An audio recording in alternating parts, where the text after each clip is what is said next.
மணப்பாற மாடு கட்டி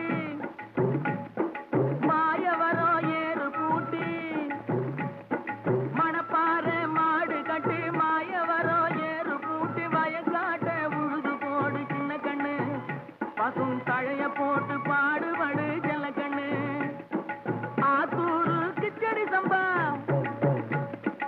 ஆத்தூரு கிச்சடி சம்பா பார்த்து வாங்கி வித விதைக்கு ஆத்தூரு கிச்சடி சம்பா பார்த்து வாங்கி வித விதைக்கு நாட்டை பறிச்சு நட்டு போடு சின்ன கண்ணு தண்ணிய ஏத்தம் புடிச்சு இறச்சி போடு செல்ல கண்ணு நாட்டை பறிச்சு நட்டு போடு சின்ன கண்ணு தண்ணிய ஏத்தம் புடிச்சு இறச்சி போடு செல்ல கண்ணு கருத நல்லா விளைய வச்சு மருத சில்லாட வச்சு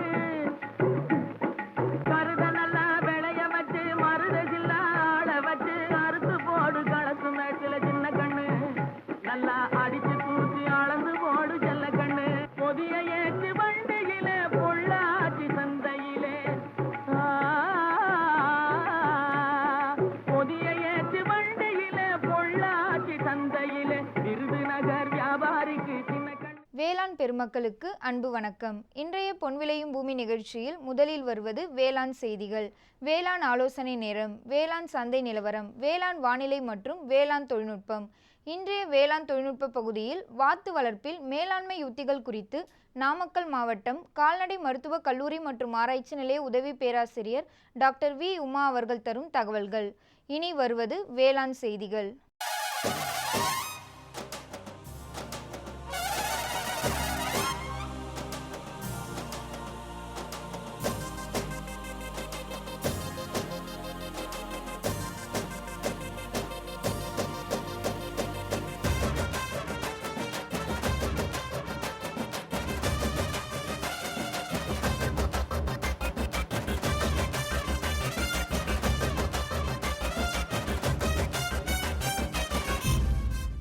வேளாண் பெருமக்களுக்கு அன்பு வணக்கம். வணக்கம். வேளாண் செய்திகள். முதலில் வருவது மாத்தி யோசிச்சேங்க. நெற்பயிரில் ஒருங்கிணைந்த பயிர் மேலாண்மை பண்ணை பள்ளியின் மூலம் பயனடைந்த தர்மபுரி மாவட்ட வேளாண்மையாளர்கள் திரு ஆனந்தன் மற்றும் ஏ சுஜாதா அவர்கள் தரும் செய்திகள். வேளாண் ஆலோசனை நேரத்தில் கோயம்புத்தூர், ஈரோடு, திருப்பூர் மற்றும் நீலகிரி ஆகிய மாவட்டங்களுக்கான வேளாண் அறிவிக்கை மற்றும் இன்றைய தாவர பகுதியில் உளுந்து தகவல் நேரம். இன்றைய தகவல் நேரத்தில் நெல் மற்றும் பயறு வகைகளில் உயிர் உரங்களின் பயன்கள், இன்றைய வேளாண் சந்தையில் வேளாண் ஒழுங்குமுறை விற்பனை கூடங்களில் வேளாண் விளைபொருட்களின் விலை நிலவரம், நாமக்கல் உழவர் சந்தையில் காய்கறிகளின் விலை நிலவரம், கன்னியாகுமரி மாவட்டம் தோவாளை மலர் சந்தையில் வணிக மலர்களின் இன்றைய விலை நிலவரம், வேளாண் வானிலையில் வடமேற்கு மண்டல மாவட்டங்களுக்கான வானிலை அறிவிக்கை, உழவர் மற்றும் மீனவர்களுக்கான வானிலை முன்னறிவிப்பு. விரிவான செய்திகள். மாற்றி யோசிச்சேங்க. நெற்பயிரில் ஒருங்கிணைந்த பயிர் மேலாண்மை பண்ணை பள்ளியானது சுமார் 15 முதல் 20 விவசாயிகள் கொண்ட குழுக்களுக்கு நெல்லை விதைப்பதிலிருந்து அறுவடை செய்யும் வரை தேவையான தொழில்நுட்பங்களை வேளாண்மையாளர்களுக்கு வழங்குகிறது. அந்த வகையில் இப்பண்ணை பள்ளியின் மூலம் பயன்பெற்ற தருமபுரி மாவட்ட வேளாண்மையாளர்கள் திரு ஆனந்தன் மற்றும் ஏ சுஜாதா அவர்கள் தரும் செய்திகள்.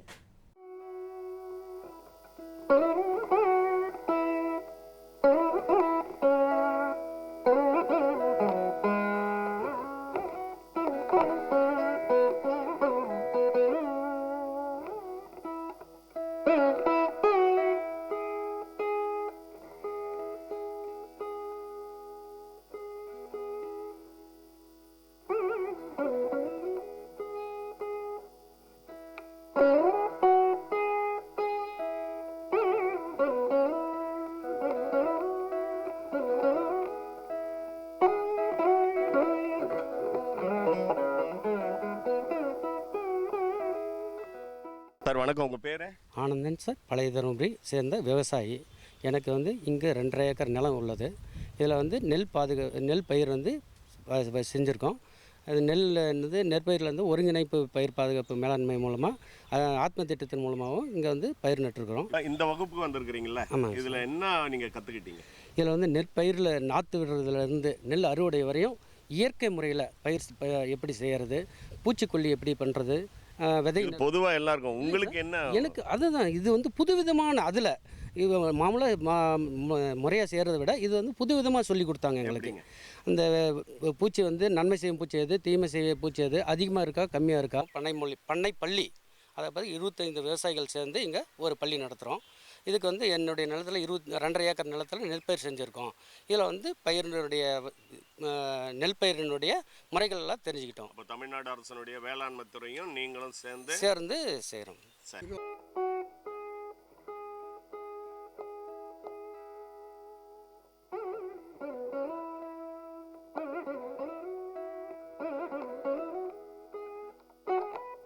வந்து சுஜாதாங்க சார். உயிர் உரத்தை பற்றி நாங்கள் சொல்கிறோம். நாற்று எப்படி விடுறது, எப்படி நடவு செய்கிறது, அசோஸ் பைரலியம் பாஸ்போபைட்ரி இது 2 பேக்கெட் போட்டு நல்லா கலந்து இது பண்ணி நாற்று விடுறோம். திரும்பி நடவும் போதும் அசோஸ் பைரல் 2 பேக்கெட்டு பாஸ்போ பேட்டரி 2 பேக்கெட்டு 4 பேக்கெட் போட்டு கலந்து பாத்தி கட்டி நல்லா 15 நிமிஷம் ஊற வச்சு அதுக்கப்புறம் எடுத்து நடவு செய்கிறோம். கோ 51 நடவையில் வந்து ஒத்த வழியாக ஒற்றை நாட்டுப்படி நடுறோம். நடுறதுனால நல்லா தூர் பிடிக்குதுங்க, நல்லா கிளையை நல்லா இது ஆகுதுங்க. அதனால் நாங்கள் நல்லா மகசூல் கிடைக்கிறதுனால நாங்கள் இது பண்ணுறோம். எப்படி இதை கற்றுக்கிட்டீங்க? விவசாய ஆஃபீஸ் மூலியமாக பள்ளி மூலியமாக தெரிஞ்சுக்கிட்டோம். விவசாய பள்ளி மூலியம் இதனால தான் நாங்கள் பயன்பாட்டு தெரிஞ்சுக்கிட்டோம்.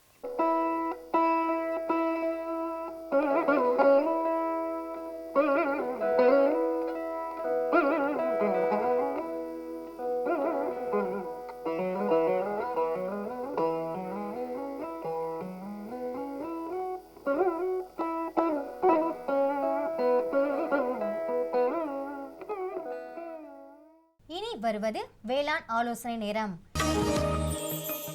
இன்றைய வேளாண் ஆலோசனை நேரத்தில் கோயம்புத்தூர், ஈரோடு, திருப்பூர் மற்றும் நீலகிரி ஆகிய மாவட்டங்களுக்கான வேளாண் அறிவிக்கை.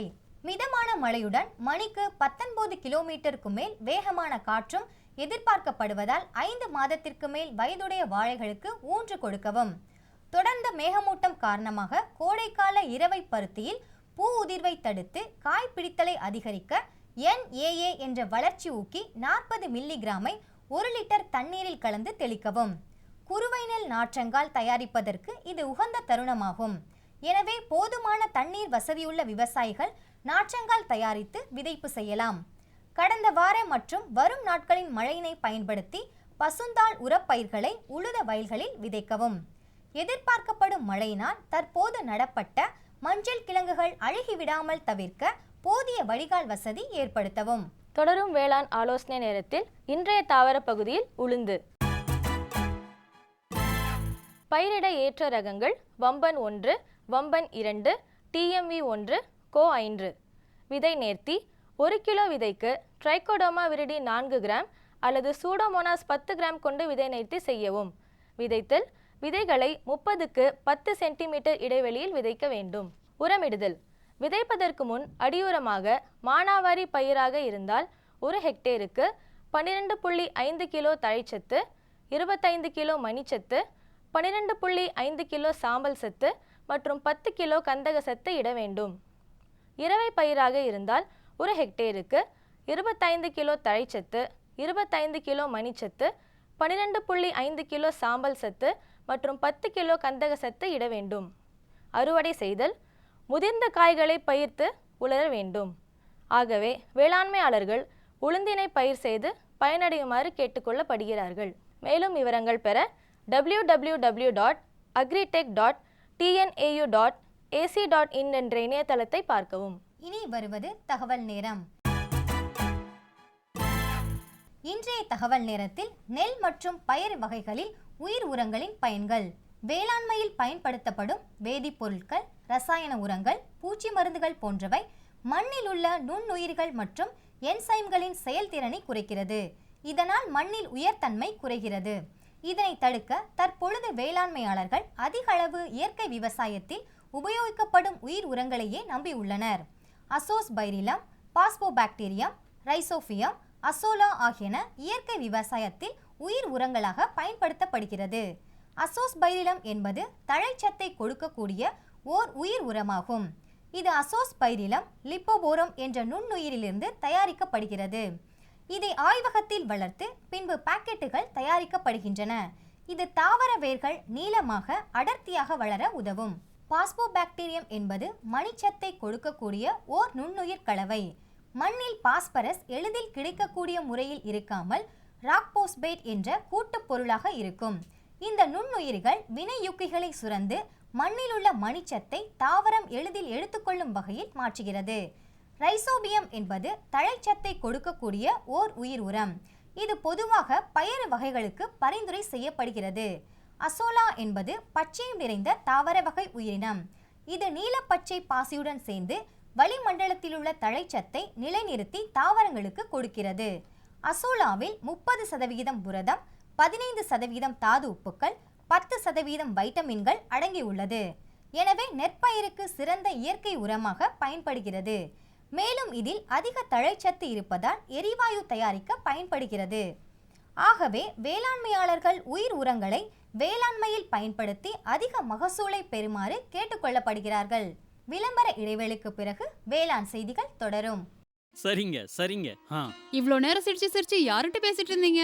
விவசாயிகள் கால் சென்டர் நிபுணர்கிட்ட பயிர்கள் பத்தின யோசனை கேட்டுட்டு இருந்தேன். காலையில சரி, மதியானம் கூடவா? விவசாயிகள் கால் சென்டர் காலையில 6 மணில இருந்து ராத்திரி 10 மணி வரை திறந்திருக்கும். ஞாயிற்றுக்கிழமை கூடவா? ஆமா, வருஷத்துல 365 நாளும் திறந்திருக்கும். விவசாயம் சம்பந்தப்பட்ட பிரச்சனைகளுக்கு தங்கள் மொழியில் உடனே தீர்வு பெற இந்தியாவில் எங்கிருந்தும் எந்த போன் மூலமும் தேசிய ஹெல்ப்லைன் நம்பர் 1800-180-1551 தொடர்பு கொள்ளவும்.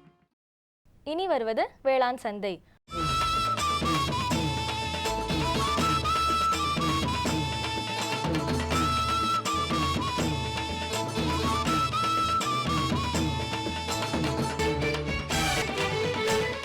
தொடரும் வேளாண் சந்தையில் தமிழ்நாடு ஒழுங்குமுறை விற்பனை கூடங்களில் வேளாண் விளைபொருட்களின் இன்றைய விலை நிலவரம்.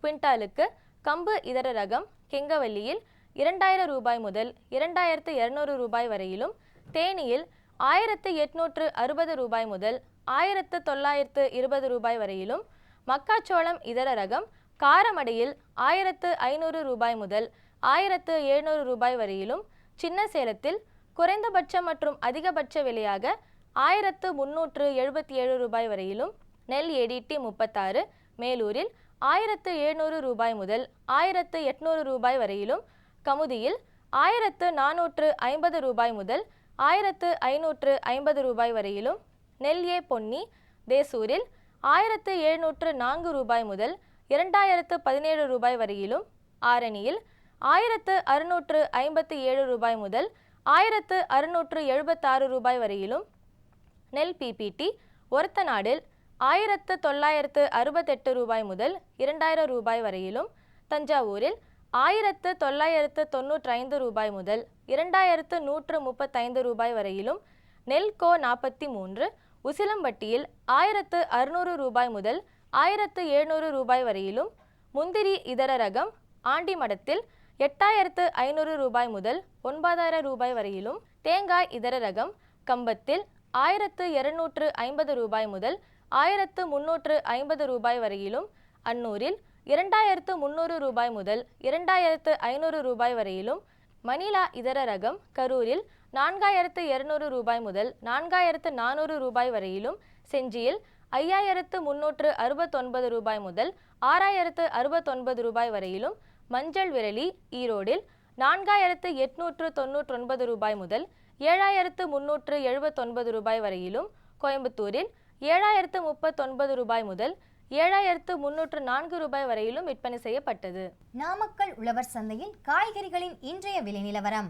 கத்தரிக்காய் 1 கிலோ 56 ரூபாய்க்கும், வெண்டைக்காய் 1 கிலோ 24 ரூபாய்க்கும், அவரைக்காய் 1 கிலோ 60 ரூபாய்க்கும், புடலங்காய் 1 கிலோ 40 ரூபாய்க்கும், சுரைக்காய் 1 கிலோ 20 ரூபாய்க்கும், பாகற்காய் 1 கிலோ 40 ரூபாய்க்கும், பீர்க்கங்காய் 1 கிலோ 40 ரூபாய்க்கும், மாங்காய் 1 கிலோ 10 ரூபாய்க்கும், முருங்கைக்காய் 1 கிலோ 30 ரூபாய்க்கும், கொத்தவரை 1 கிலோ 20 ரூபாய்க்கும், சின்ன வெங்காயம் 1 கிலோ 70 ரூபாய்க்கும், பெரிய வெங்காயம் 1 கிலோ 20 ரூபாய்க்கும், பச்சை மிளகாய் 1 கிலோ 60 ரூபாய்க்கும், தக்காளி 1 கிலோ 16 ரூபாய்க்கும், இஞ்சி 1 கிலோ 50 ரூபாய்க்கும், பரங்கிக்காய் 1 கிலோ 24 ரூபாய்க்கும், பூசணிக்காய் 1 கிலோ 30 ரூபாய்க்கும், கருணைக்கிழங்கு 1 கிலோ 36 ரூபாய்க்கும், சேனைக்கிழங்கு 1 கிலோ 36 ரூபாய்க்கும், மரவள்ளி கிழங்கு 1 கிலோ 20 ரூபாய்க்கும், முட்டைக்கோஸ் 1 கிலோ 30 ரூபாய்க்கும், சௌச்சௌ 1 கிலோ 36 ரூபாய்க்கும், கீரைகள் 1 கிலோ 20 ரூபாய்க்கும்,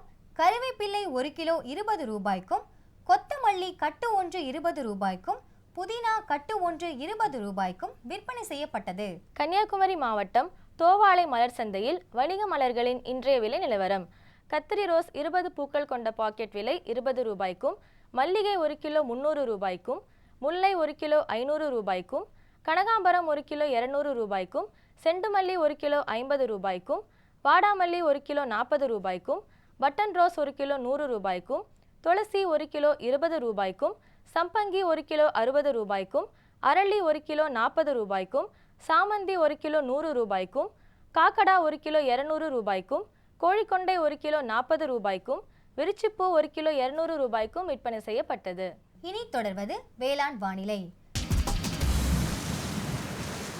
வடமேற்கு மண்டல மாவட்டங்களான சேலம், நாமக்கல், தர்மபுரி, கிருஷ்ணகிரி ஆகிய மாவட்டங்களில் காற்றின் வெப்பநிலை அதிகபட்சமாக 36.2 டிகிரி செல்சியஸும் குறைந்தபட்சமாக 26.6 டிகிரி செல்சியஸும், காற்றின் ஒப்பு ஈரப்பதம் 56.7%, காற்றின் வேகம் மணிக்கு 4.2 கிலோமீட்டராகவும், மண்ணின் ஈரப்பதம் 15 சென்டிமீட்டர் ஆழத்தில் 16.3%, மண்ணின் வெப்பநிலை 15 சென்டிமீட்டர் ஆழத்தில் 22.4 டிகிரி செல்சியஸும், சூரிய கதிர்வீச்சு 512.4 கலோரி பெர் சென்டிமீட்டர் ஸ்கொயராகவும், வளிமண்டல அழுத்தம் 960.5 ஹெக்டாபாஸ்கல் அளவாகவும் இருந்தது. வானிலை முன்னறிவிப்பு. உழவர்களுக்கான வானிலை முன்னறிவிப்பு. தமிழகம் மற்றும் புதுச்சேரியில் ஒரு சில இடங்களில் மழையோ அல்லது இடியுடன் கூடிய மழையோ பெய்யக்கூடும். மீனவர்களுக்கான வானிலை முன்னறிவிப்பு. பலமான காற்று தென்மேற்கு திசையிலிருந்து மணிக்கு 45 முதல் 55 கிலோமீட்டர் வேகத்தில் தென் தமிழக கடலோர பகுதிகளில் வீசக்கூடும். வட தமிழகம் மற்றும் புதுச்சேரியில் எச்சரிக்கை ஏதுமில்லை. இத்துடன் இன்றைய வேளாண் செய்திகள் நிறைவடைகின்றன. வணக்கம். மீண்டும் நாளைய வேளாண் செய்திகளில் சந்திப்போம். நன்றி, வணக்கம்.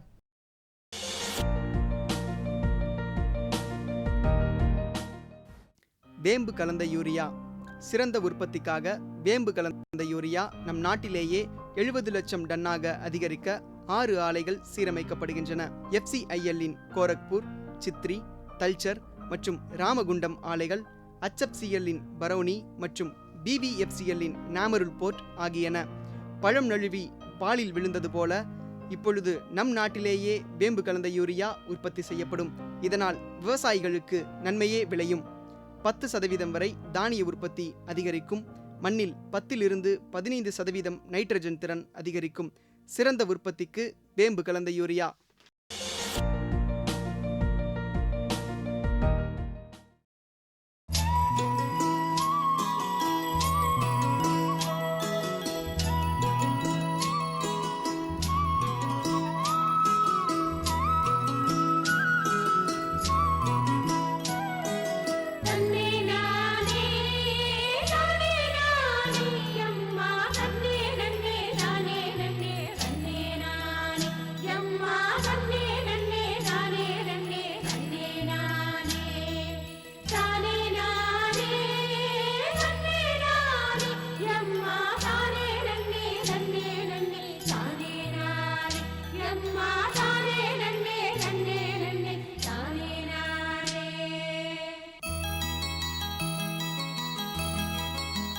கோழி வளர்ப்பிற்கு அடுத்தபடியாக வாத்து வளர்ப்பு நம் நாட்டில் முக்கிய தொழிலாக விளங்குகிறது. வாத்துகள் நமது நாட்டின் மொத்த பறவைகளின் எண்ணிக்கையில் 10%, முட்டை உற்பத்தியில் 6 முதல் 7% பங்கு வகிக்கிறது. அந்த வகையில் வாத்து வளர்ப்பில் மேற்கொள்ள வேண்டிய மேலாண்மை உத்திகள் குறித்து விரிவாக விவரிக்கின்றார் நாமக்கல் மாவட்டம் கால்நடை மருத்துவக் கல்லூரி மற்றும் ஆராய்ச்சி நிலைய உதவி பேராசிரியர் டாக்டர் வி. உமா அவர்கள்.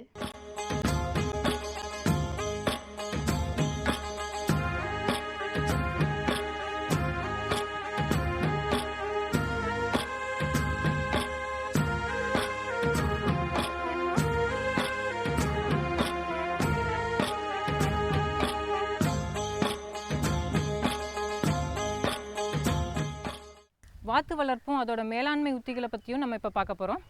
இந்தியாவில் மொத்தமாக 26 மில்லியன் வாத்துக்கள் இருக்குது.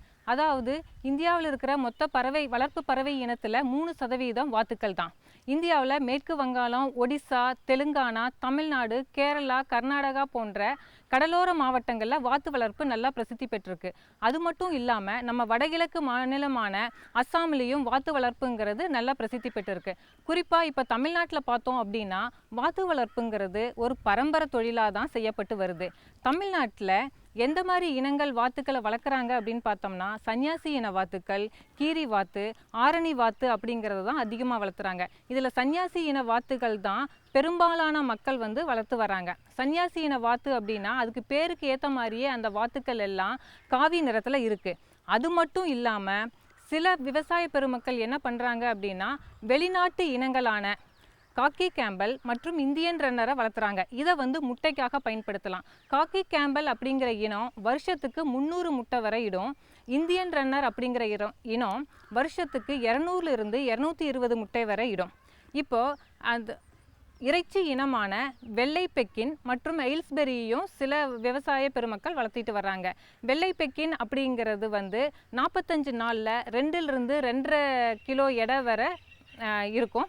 எயில்ஸ்பெரிங்கிறது 4 to 4.5 கிலோ எடை வரையும் வரும். அது இல்லாமல் சில அலங்கார இன வாத்துக்கள், அதாவது டெக்காய் மற்றும் மலாட் இன வாத்துக்களையும் சில மக்கள் அலங்கார தேவைக்காகவும் வளர்த்து வராங்க.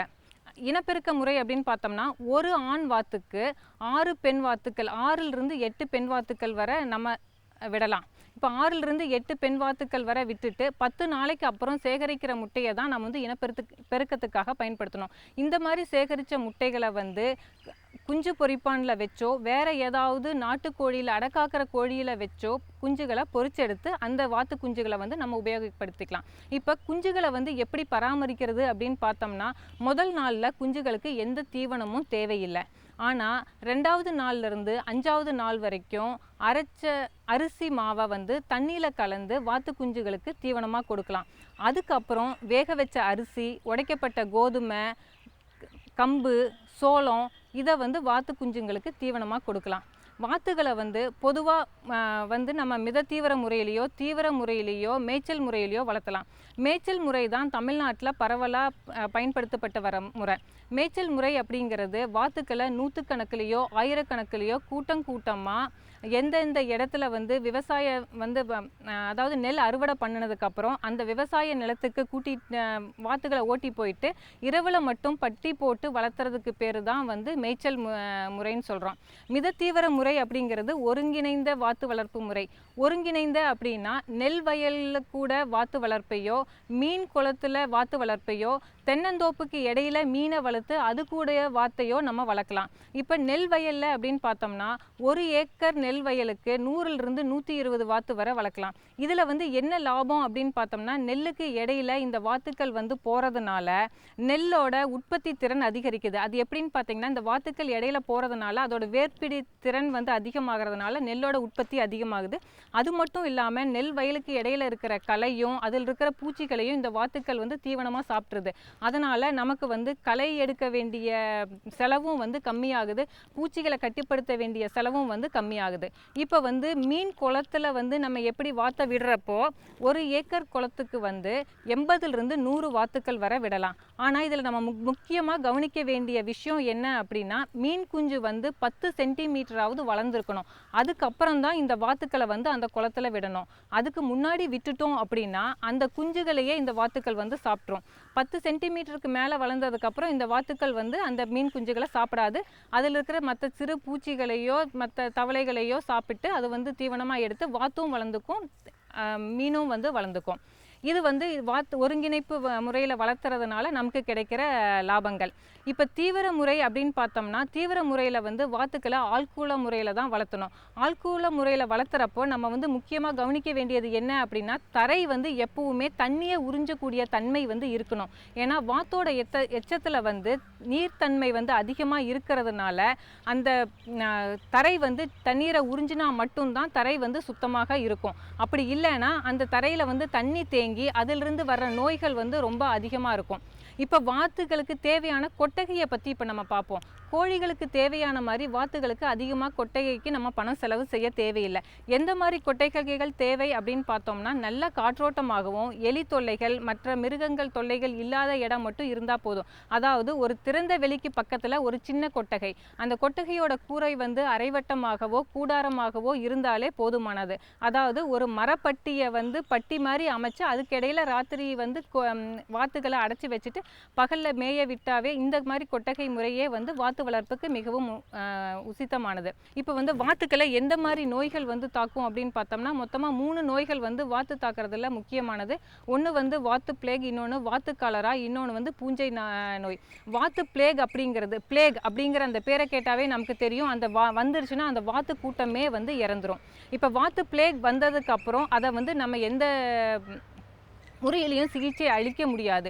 அதனால் அது வர்றதுக்கு முன்னாடி தடுப்பூசி போட்டுக்கிறது தான் நல்லது. வாத்து பிளேகுங்கிறது முக்கியமாக முதிர்ந்த வாத்துக்களை மட்டும்தான் தாக்கும். அதனால் 8வது வார வயசில் வந்து அதுக்கு தடுப்பூசி போட்டுக்கணும். இப்போ வாத்து காலரா அப்படிங்கிறது வந்து இளங்குஞ்சுகள்லேருந்து முதிர்ந்த வாத்துக்கள் வரை எல்லாத்தையுமே தாக்கும். அதனால் 4வது வார வயசில் வந்து அதுக்கு தடுப்பூசி போட்டுட்டு அதுக்கப்புறம் 12வது வார வயதுலேயும் வந்து நம்ம இந்த தடுப்பூசி போட்டுக்கணும். இப்போ வந்து பூஞ்சை காளான் நோய் அப்படின்னு பார்த்தோம்னா, இது எதனால் வருது அப்படின்னா, தீவனத்தை வந்து நம்ம சரியாக பராமரிக்காததுனால தான். தீவனம் வந்து ஈரப்பதமாக இருந்து அந்த ஈரத்தினால அதில் வந்து பூஞ்சான் வளர்ந்து அந்த பூஞ்சான் நச்சு அந்த தீவனத்தில் இறங்கிச்சு அப்படின்னா அதன் மூலமாக வாத்துகளில் வந்து இறப்பு விகிதம் வந்து ரொம்ப அதிகம். இந்த வந்து நம்ம எப்படி இது தீவனத்தை வந்து பராமரிக்கிறது மூலமாக நம்ம வந்து அந்த பூஞ்சான் நோயை வந்து கட்டுப்படுத்தலாம். இப்போ ஒரு விவசாயி வந்து 100 வாத்துக்களை வளர்க்குறாரு அப்படின்னா ஒரு வருஷத்துக்கு சராசரியாக அவருக்கு 20,000 ரூபாய் வரை லாபம் கிடைக்கும். அதாவது ஒரு வாத்துலேருந்து ஒரு வருஷத்துக்கு 200 ரூபாய் வந்து அவருக்கு வந்து கண்டிப்பாக வருமானம் கிடைக்கும். அதாவது குறைஞ்ச செலவில் விலங்கின புரதத்தை உற்பத்தி பண்ணுறதுல வாத்துக்கள் வந்து ரொம்ப மிக முக்கிய பங்கு வந்து வகிக்குது. இப்போ வாத்து வளர்க்குறதுல என்னென்ன நன்மைகள் அப்படின்னு பார்த்தோம் அப்படின்னா, கோழிகள் வந்து 1 வருஷத்துலேருந்து 1.5 வருஷம் வரைக்கும் தான் முட்டையிடும். ஆனால் வாத்துகள் வந்து 2 வருஷத்துலேருந்து 3 வருஷம் வரைக்கும் முட்டையிடும். வாத்து முட்டைகளுக்கு வந்து தேவைகள் வந்து அதிகமாக இருக்குது. கோழி முட்டை மாதிரியே வாத்து முட்டைகளுக்கும் வந்து எல்லா குணாதிசயங்களும் அதோட புரதச்சத்து கொழுப்பு எல்லாமே நல்ல முறையில் இருக்கிறதுனால அதோட தேவைகள் அதிகமாக இருக்கிறதுனால விவசாய பெருமக்கள் வந்து இந்த வாத்து வளர்ப்பை வந்து அவங்களோட கொஞ்சம் இருக்கிற நிலத்திலேயோ தென்னந்தோப்புக்கு இடையிலையோ வளர்த்துனாங்கன்னா நல்ல லாபம் பெறலாம். மேலும் விவரங்கள் பெற டாக்டர் வி. உமா அவர்களை 09442124777 என்ற கைபேசி எண்ணில் தொடர்பு கொள்ளவும். இந்தாங்க, வேற ஏதாவது? போதும். அட இது என்னப்பா இவ்வளவு குறைவா ரசாயன உரமா? விவசாயத்தை விட போறீங்களா? விவசாயத்தை இல்ல, அறியாமைய விடுறேன். மண் பரிசோதனை செஞ்சேன். இனிமே அண்ணே எத்தனை அவசியமோ அத்தனை உரம் தான் நிலத்துல போடுவேன். ஆமா விவசாய சகோதரர்களே, இன்றே உங்கள் மாவட்டத்தின் அருகில் உள்ள மண் பரிசோதனை கூடத்தில் உங்கள் மண்ணை பரிசோதியுங்கள். மண் சத்து, ஈரப்பதம், செடி வளர்ச்சியை சரிபார்த்து அவசியத்திற்கு ஏற்றவாறு மட்டுமே சத்துக்களை போடுங்கள். மேலும் சல்பர், ஜிங்க் மற்றும் போரான் போன்ற நுண்சத்துக்களையும் சரிபார்க்க மறவாதீர்கள். ரசாயன உரம் மற்றும் ஆர்கானிக் உரத்தை சரியான முறையில் பயன்படுத்தி நில வளத்தை பராமரியுங்கள். உற்பத்தியை பெருக்குங்கள், செலவை குறையுங்கள், அந்நிய செலாவணியை சேமிக்க உதவிடுங்கள். கூடவே மெதுவான வேகத்தில் நைட்ரஜனை அளிக்கும் உரங்கள், அதாவது வேம்பு தடவிய யூரியா போன்றவற்றை பயன்படுத்துங்கள். யூரியாவை இலைகளின் மேல் தெளியுங்கள். ஆஹா, நீ நெசமாவே புத்திசாலி ஆயிட்டப்பா. மேலும் விவரங்களுக்கு தொடர்பு கொள்ளவும் மாவட்ட வேளாண் அதிகாரி அல்லது விவசாயி கால் சென்டரை. 6/6/2017 செவ்வாய்க்கிழமை அன்று பொன்விளையும் பூமி நிகழ்ச்சியில் மாத்தி யோசிச்சேங்க, நெற்பயிரில் ஒருங்கிணைந்த பயிர் மேலாண்மை பண்ணை பள்ளியின் மூலம் பயன்பெற்ற தருமபுரி மாவட்ட வேளாண்மையாளர்கள் திரு இளைய பெருமாள் மற்றும் திரு ஜெயக்குமார் அவர்கள் தரும் செய்திகள். வேளாண் ஆலோசனை நேரத்தில் நாமக்கல், சேலம், தருமபுரி மற்றும் கிருஷ்ணகிரி ஆகிய மாவட்டங்களுக்கான வேளாண் அறிவிக்கை மற்றும் இன்றைய தாவர பகுதியில் பச்சை பயிறு, வேளாண் தொழில்நுட்ப பகுதியில் மாடுகளில் சினைப்பருவ மேலாண்மை குறித்து திருநெல்வேலி மாவட்டம் கால்நடை மருத்துவக் கல்லூரி மற்றும் ஆராய்ச்சி நிலைய பேராசிரியர் மற்றும் தலைவர் டாக்டர் டி. சத்தியமூர்த்தி அவர்கள் தரும் தகவல்கள் ஆகியன இடம்பெறும். மீண்டும் நாளைய பொன்விளையும் பூமி நிகழ்ச்சியில் சந்திப்போம். நன்றி, வணக்கம்.